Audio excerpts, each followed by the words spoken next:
My husband asked for a divorce while puking drunk, then called me names when I brought it up. Hey everyone, I'm sitting here at 2 a.m. and I honestly don't know if I'm about to tell you the story of how my marriage ended or how I finally woke up to what my marriage actually is. My name is Melissa. I'm 32 years old, and 2 days ago, my husband told me he wanted a divorce while literally vomiting all over our bathroom during what was supposed to be one of the most important nights of his life. And somehow, that's not even the worst part. Let me give you some context, because this didn't come out of nowhere. Or maybe it did? I genuinely can't tell anymore. I've been with my husband Chris for 8 years total, married for 6. We have a 4-year-old daughter named Sophie, who is absolutely everything to me. Chris and I met through mutual friends at a summer barbecue. He was charming, funny, had this easy confidence that everyone was drawn to. I felt for him hard. The first few years were really good. Normal relationship stuff, occasional arguments about money or whose turn it was to do the dishes, but nothing serious. We laughed a lot. We had fun together. We had this group of friends we'd see every weekend, and Chris was always the life of the party. That should have been my first clue, actually. Chris has always been the guy who drinks the most, stays the latest, tells the loudest stories. But back then, I thought it was just him being social and fun. I didn't see it as a problem. When we got married, things were still good. We had this small wedding with about 70 people. Chris got pretty drunk at the reception, but honestly, who doesn't at their own wedding? He gave this rambling toast that went on way too long, but everyone laughed and chalked it up to wedding nerves and champagne. Then we had Sophie, and things started to shift. Having a baby is hard on any relationship. I get that.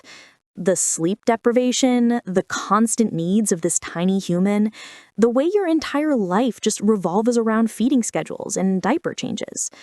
I expected it to be an adjustment. What I didn't expect was for Chris to completely check out.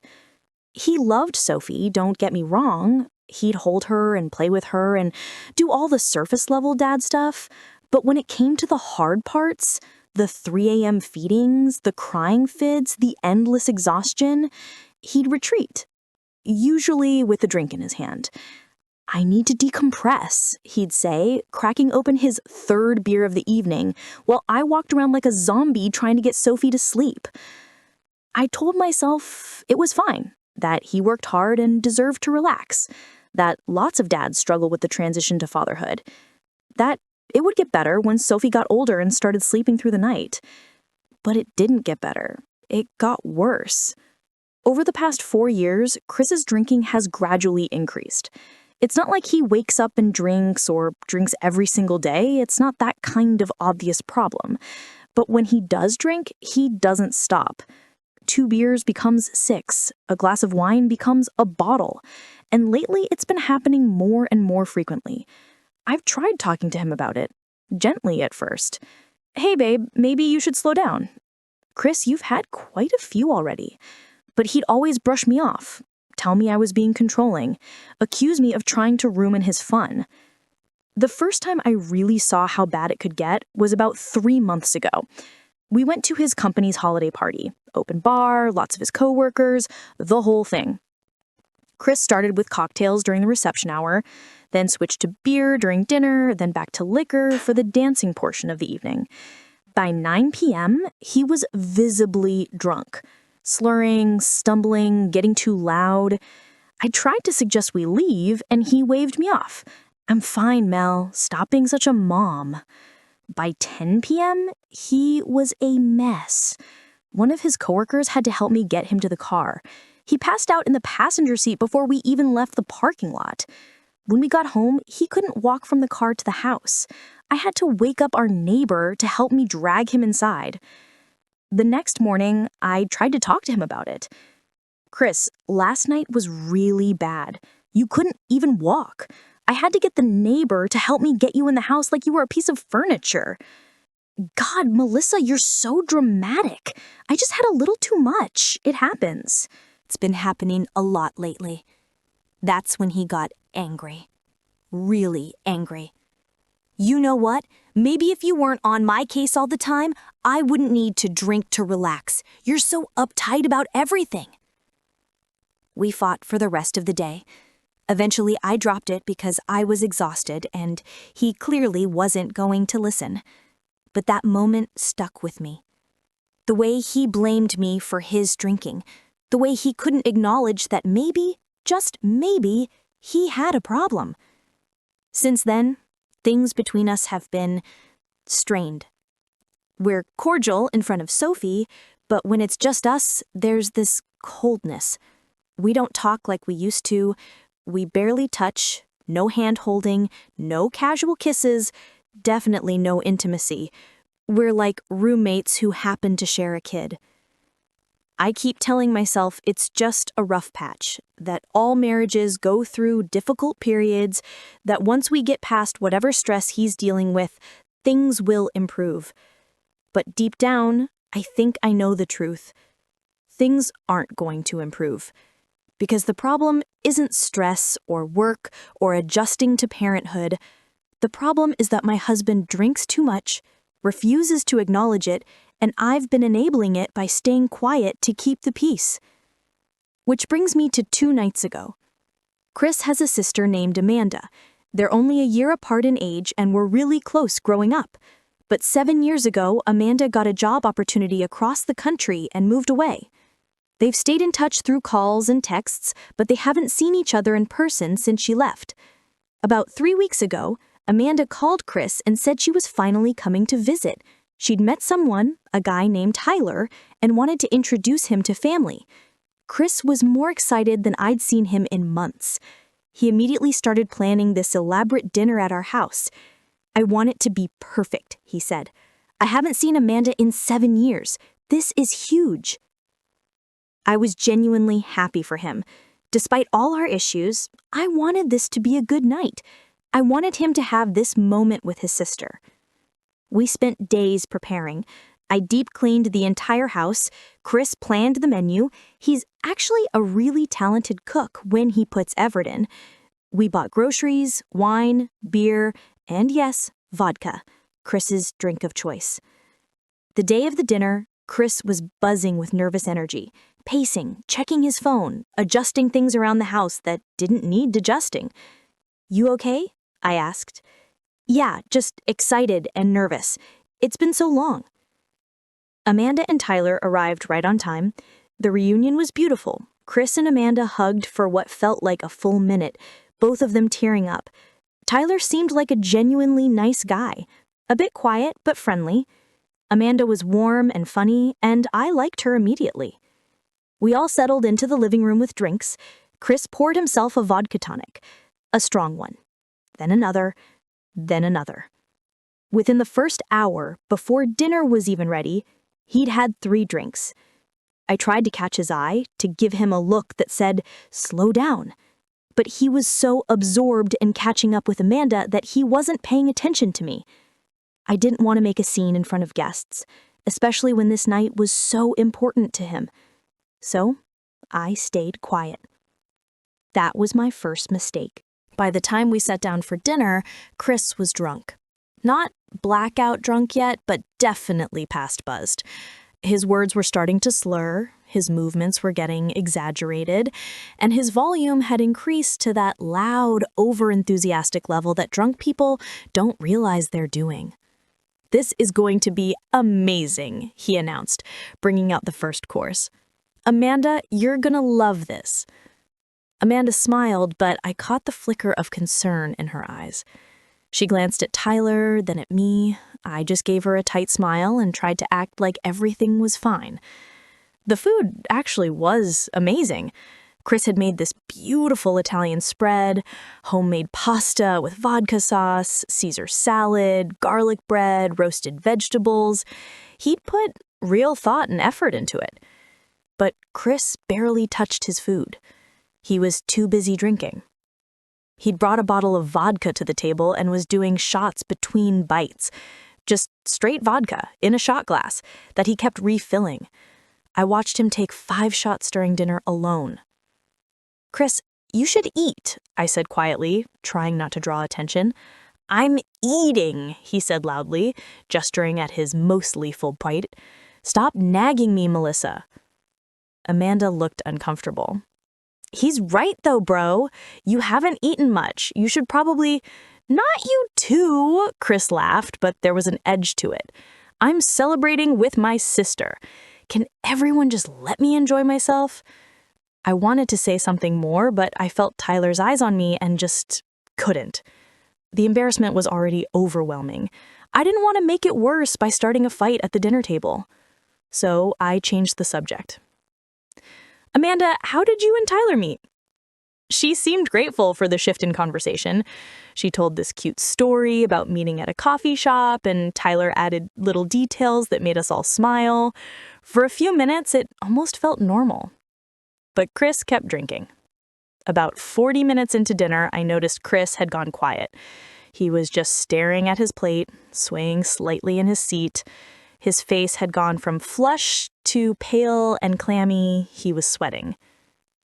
Chris? I said, you okay? No response. He just blinked slowly, like he was trying to focus. Then he stood up abruptly, knocking his chair back in the process. Excuse me, he mumbled, and stumbled toward the hallway. I heard the bathroom door slam shut. Amanda, Tyler, and I sat in awkward silence. The kind of silence where everyone knows something is very wrong, but nobody wants to be the first to acknowledge it. Should someone check on him? Tyler finally asked. He'll be fine, I said, even though I had no idea if that was true. He just needs a minute. But minutes passed. 5, 10, 15, 20. The conversation between Amanda, Tyler, and I became increasingly strained. We'd exhausted all the easy topics, the food was getting cold, and the elephant in the room, my extremely drunk husband who'd abandoned his own dinner party, was impossible to ignore. I should check on him, I finally said. I walked down the hallway to our bathroom. The door was closed, but I could hear sounds. Retching, coughing, groaning, running water. I knocked lightly. Chris? No answer. More retching. I opened the door and the smell hit me immediately. The bathroom looked like a crime scene. There was vomit in the bathtub, vomit on the floor, vomit splattered on the wall near the toilet. And Chris was on his knees in front of the toilet, his head hanging over the bowl, looking absolutely destroyed. Jesus Christ, Chris, I said, a wave of anger and disgust washing over me. He didn't even look up, just heaved again. Chris, what the hell? Look at this mess. Your sister is here. This was supposed to be special, and you completely ruined it. I was trying to keep my voice down, but the frustration was overwhelming. This night had been so important to him, and he destroyed it by drinking himself into oblivion. I know, he muttered between heaves. I grabbed some towels from the linen closet and started trying to clean up. My mind was racing with anger, embarrassment, and this crushing disappointment. What were Amanda and Tyler thinking right now? How was I going to explain this? I was wiping vomit off the bathroom floor when Chris looked up at me with bloodshot, unfocused eyes. And he said it. I want a divorce. I froze mid-wipe, towel in hand, staring at him. What did you just say? I want a divorce, he repeated, then vomited again. For a moment, everything went silent in my head, like my brain just couldn't process what I'd heard. My husband of 6 years, the father of my child, just asked for a divorce while puking drunk during his sister's visit. Are you serious right now? I asked. He didn't answer, just kept throwing up. I stood there, towel in hand, trying to decide what to do. Part of me wanted to scream at him, part of me wanted to demand an explanation, part of me wanted to break down crying. But I had guests in my dining room, guests who had flown across the country for this dinner, guests who were sitting in awkward silence wondering what the hell was going on. So I did what I always do. I swallowed my feelings, put on a fake smile, and went back to play hostess. He's really not feeling well, I told Amanda and Tyler when I returned. I think he might have food poisoning or something. He asked me to apologize and said to please continue without him. The lie tasted bitter, but what was I supposed to say? He's blackout drunk and just asked for a divorce while vomiting during his sister's visit? Amanda looked guilty. Melissa, we should probably go. We don't want to impose if he's sick. No, please, stay, I said, maybe too desperately. He'd feel terrible if you left. Let's just finish this beautiful meal he worked so hard on. So we did. The three of us sat at that table, eating this elaborate dinner that Chris had prepared, making stilted conversation, while my husband remained locked in the bathroom, presumably still puking. It was the most surreal, humiliating experience of my entire life. Every few minutes, I'd hear sounds from the bathroom. More retching, the toilet flushing, water running. At one point, I thought I heard crying, but I couldn't be sure. Amanda tried her best to act normal, but I could see the concern and confusion in her eyes. Tyler looked like he desperately wanted to be anywhere else. And I just kept smiling, offering more food, more wine, pretending like my world was potentially collapsing down the hallway. After about an hour of the most uncomfortable small talk I've ever endured, Amanda finally said what we were all thinking. Melissa, I think we should probably head out. Let Chris rest and recover. I didn't argue this time. I was too exhausted to keep up the charade. As we walked to the door, Amanda pulled me aside. Is everything okay between you and Chris?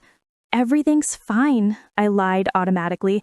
He just can't handle his alcohol like he used to. She didn't look convinced. If you need anything, if you need to talk, I'm fine, really. Thank you for coming. I'm so sorry the night ended like this. After they left, I stood in my kitchen, surrounded by dirty dishes and half-eaten food, and I finally let myself feel it. The humiliation, the anger, the fear.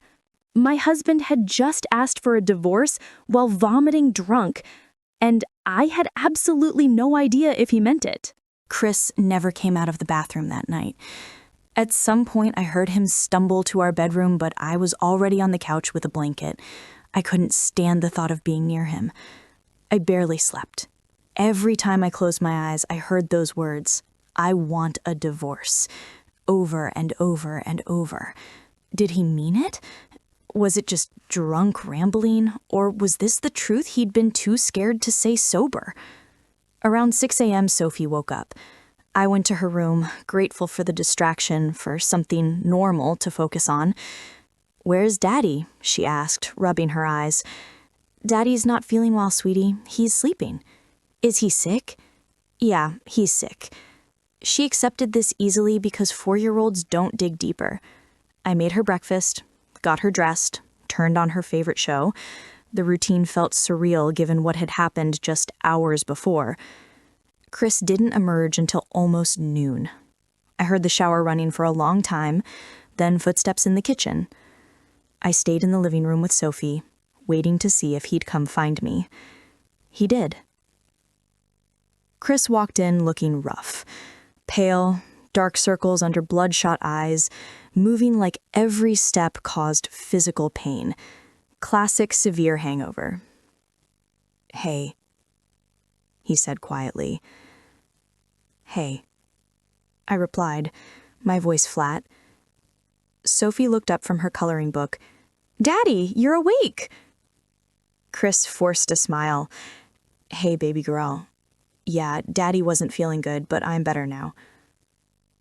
He sat on the edge of the couch, and even from across the room, I could smell the alcohol still seeping from his pores, despite the shower.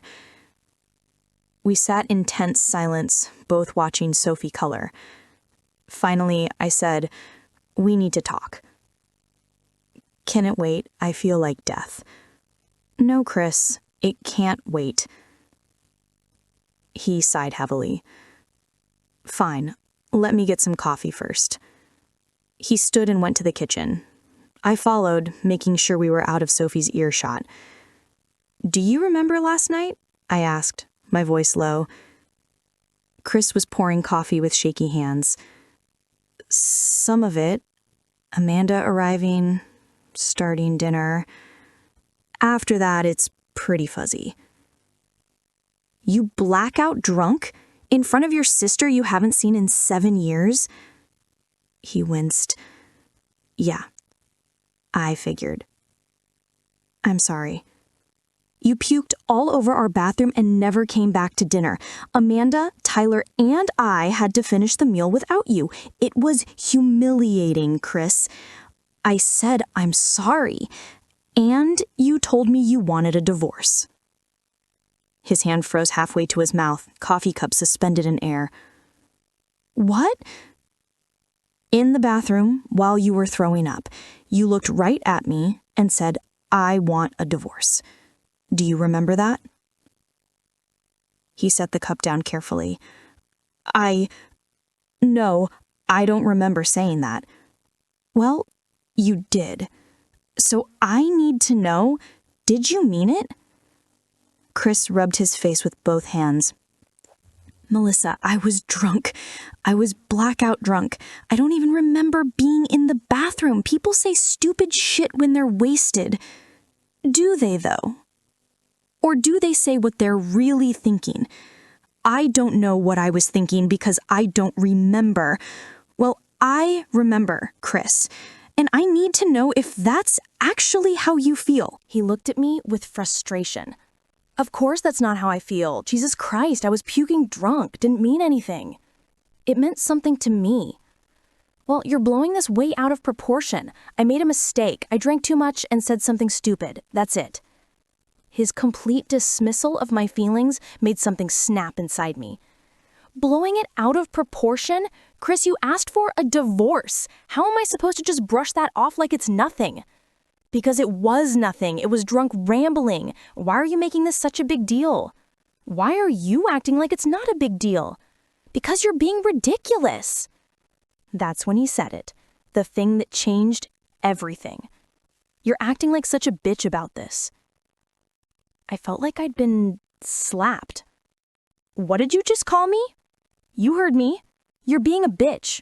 I apologized. I told you it didn't mean anything, and you're still going on and on about it like I committed some crime. Don't call me that. Then stop acting like it. Jesus, Melissa, do you ever just let things go? Do you ever stop nagging and nitpicking and making everything into a huge drama? My hands were shaking. I'm not making this into drama. You created the drama by getting blackout drunk and asking for a divorce. Oh my God, shut up about that already. He actually yelled, "Shut up" at me. In our kitchen, with our daughter in the next room.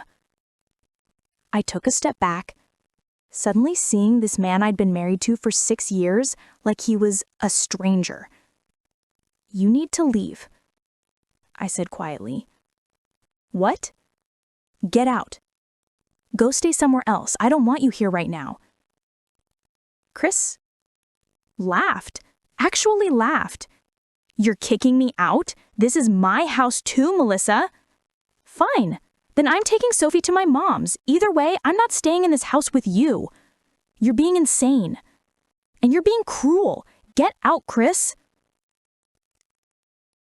He stared at me for a long moment. Then he shook his head.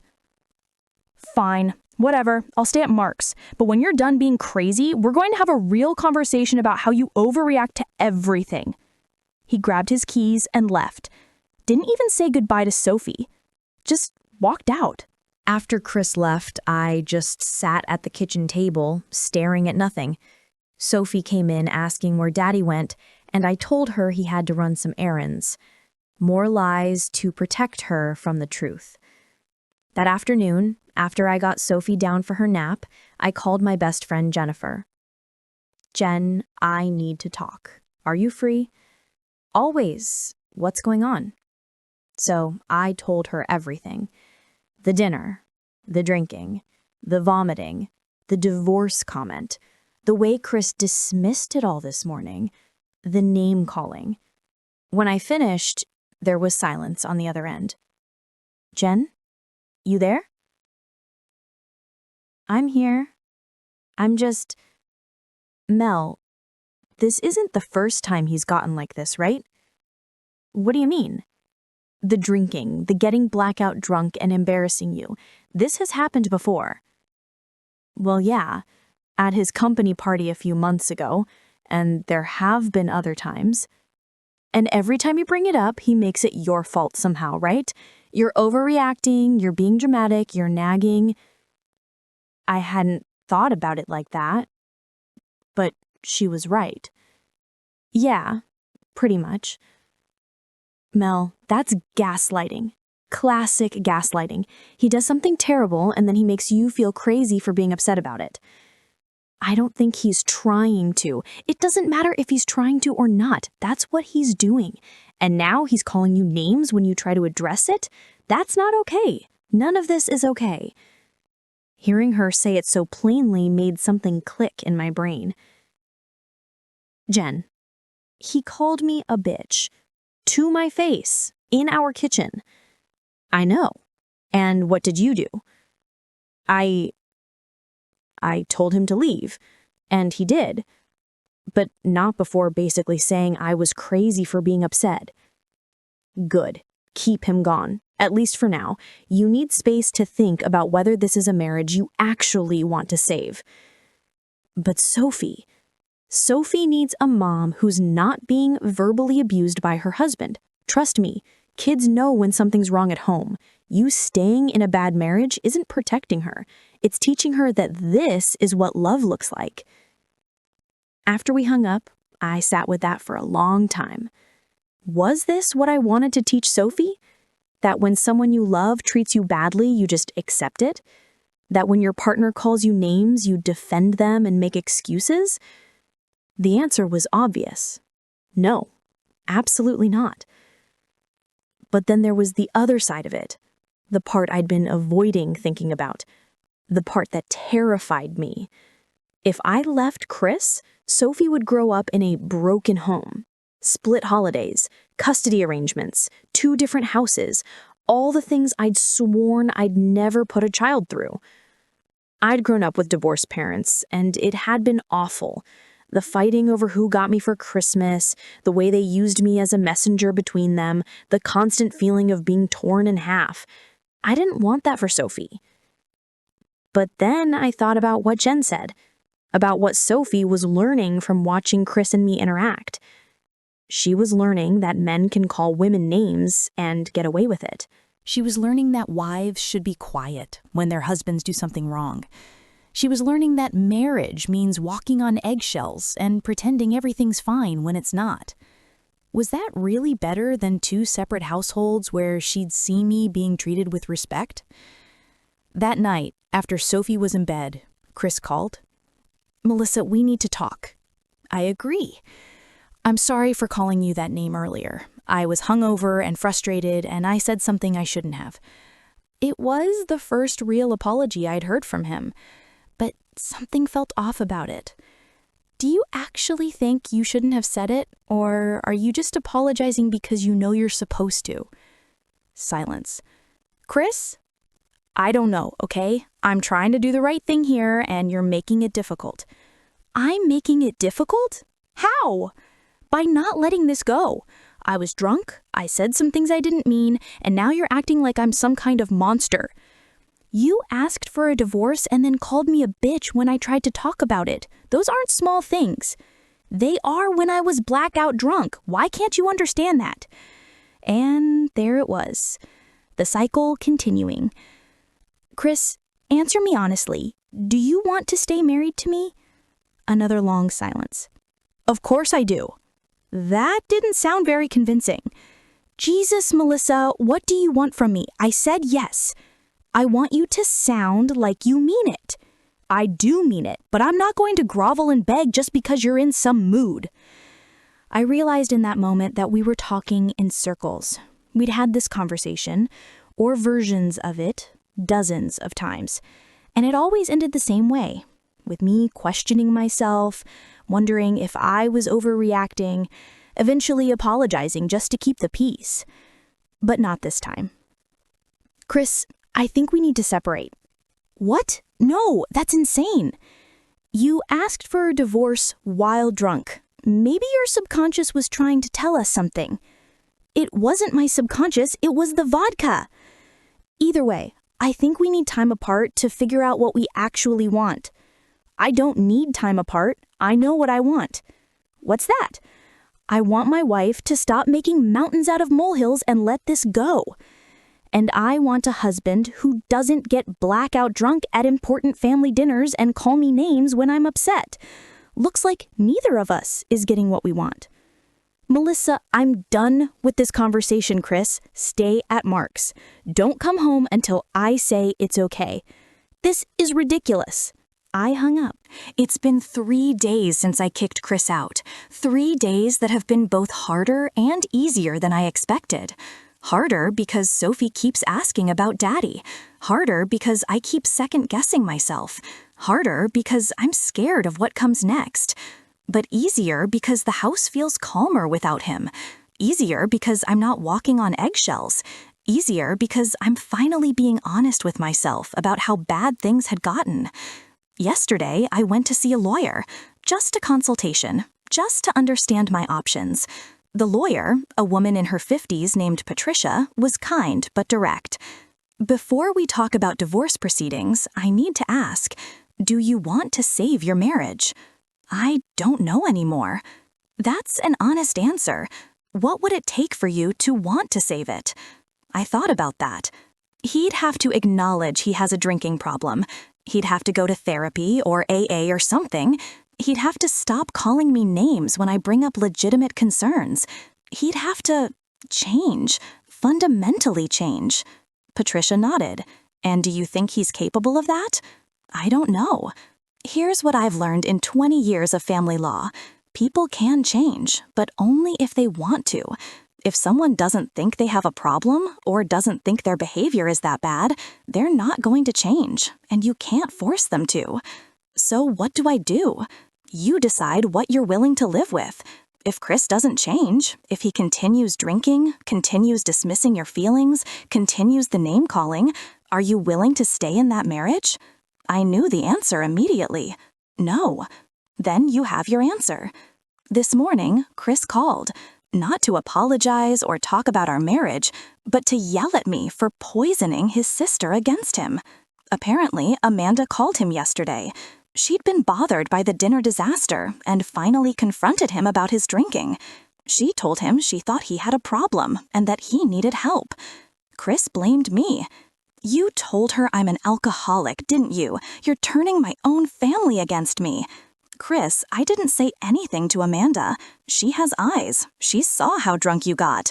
She's my sister. I haven't seen her in 7 years, and now you've ruined that relationship too. I didn't ruin anything. You got blackout drunk in front of her. You ruined it yourself. This is all your fault. Everything was fine until you started making problems where there weren't any. Everything was not fine, Chris. You just wanted me to pretend it was. You know what? Forget it. Forget all of this. I'm done trying to make you happy. Nothing I do is ever good enough for you anyway. Then maybe we should make this separation permanent. Silence. Long, heavy silence. You want a divorce, he finally said. Not a question, a statement. I think so, yeah. Because of one night where I drank too much? Because of years of you drinking too much? Because of you calling me names when I bring it up? Because of you making me feel crazy for having reasonable concerns? Because you asked for a divorce first, Chris. You said it, not me. I was drunk. I know. And drunk words are sober thoughts. More silence. Fine, he said finally. You want a divorce? You got it. But don't you dare try to keep Sophie from me. I would never do that. But if we're doing this, we're doing it right. You're going to be sober when you have her. I'm not negotiating on that. He hung up without responding. I sat there holding my phone, and instead of feeling sad or scared, I felt relieved. This was really happening. My marriage was ending, and I was okay with it. This afternoon, Sophie and I made cookies. While we were mixing the batter, she looked up at me with those big brown eyes. Mommy, is Daddy coming home? I took a breath. Not right now, sweetie. Mommy and Daddy need some time apart. Like a timeout? Kind of like that, yeah. Because Daddy was bad? That broke my heart. It's complicated, baby, but you're always going to see Daddy. He loves you so much. This is just grown-up stuff. Do you still love Daddy? How do you answer that question for a 4-year-old? I'll always care about Daddy, but sometimes people need to live in different places to be happy, and I want all of us to be happy. She seemed to accept this. Can I still have my cookies? Kids are resilient, more resilient than we give them credit for. Tonight, after Sophie was asleep, I looked through old photos on my phone, pictures from our wedding, from when Sophie was born, from vacations and holidays, and ordinary Tuesday nights. And I realized something. I was looking for evidence of happiness, proof that we'd been good together at some point, that this was all worth fighting for. But in every photo, I could see it now. The slight distance, the forced smiles, the way Chris always had a drink in his hand. The signs were always there. I just chose not to see them. My husband asked for a divorce while drunk. And yes, he claims he didn't mean it. Yes, he says I'm overreacting.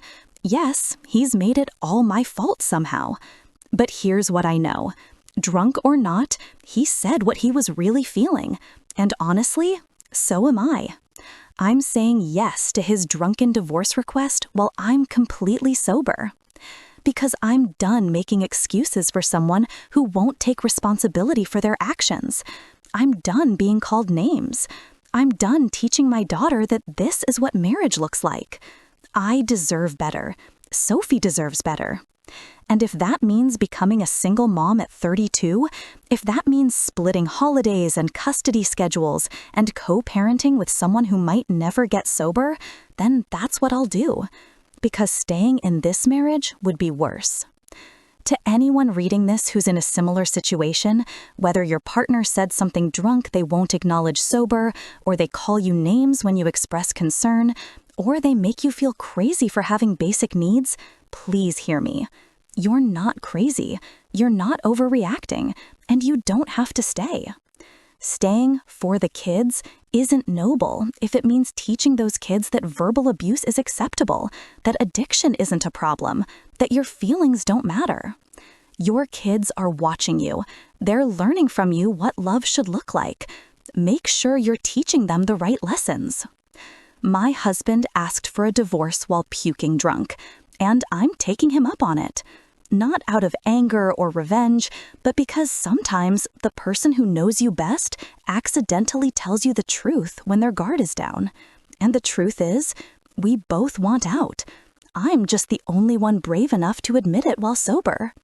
So here we are, starting the divorce process, figuring out custody, beginning the scary, messy process of rebuilding my life.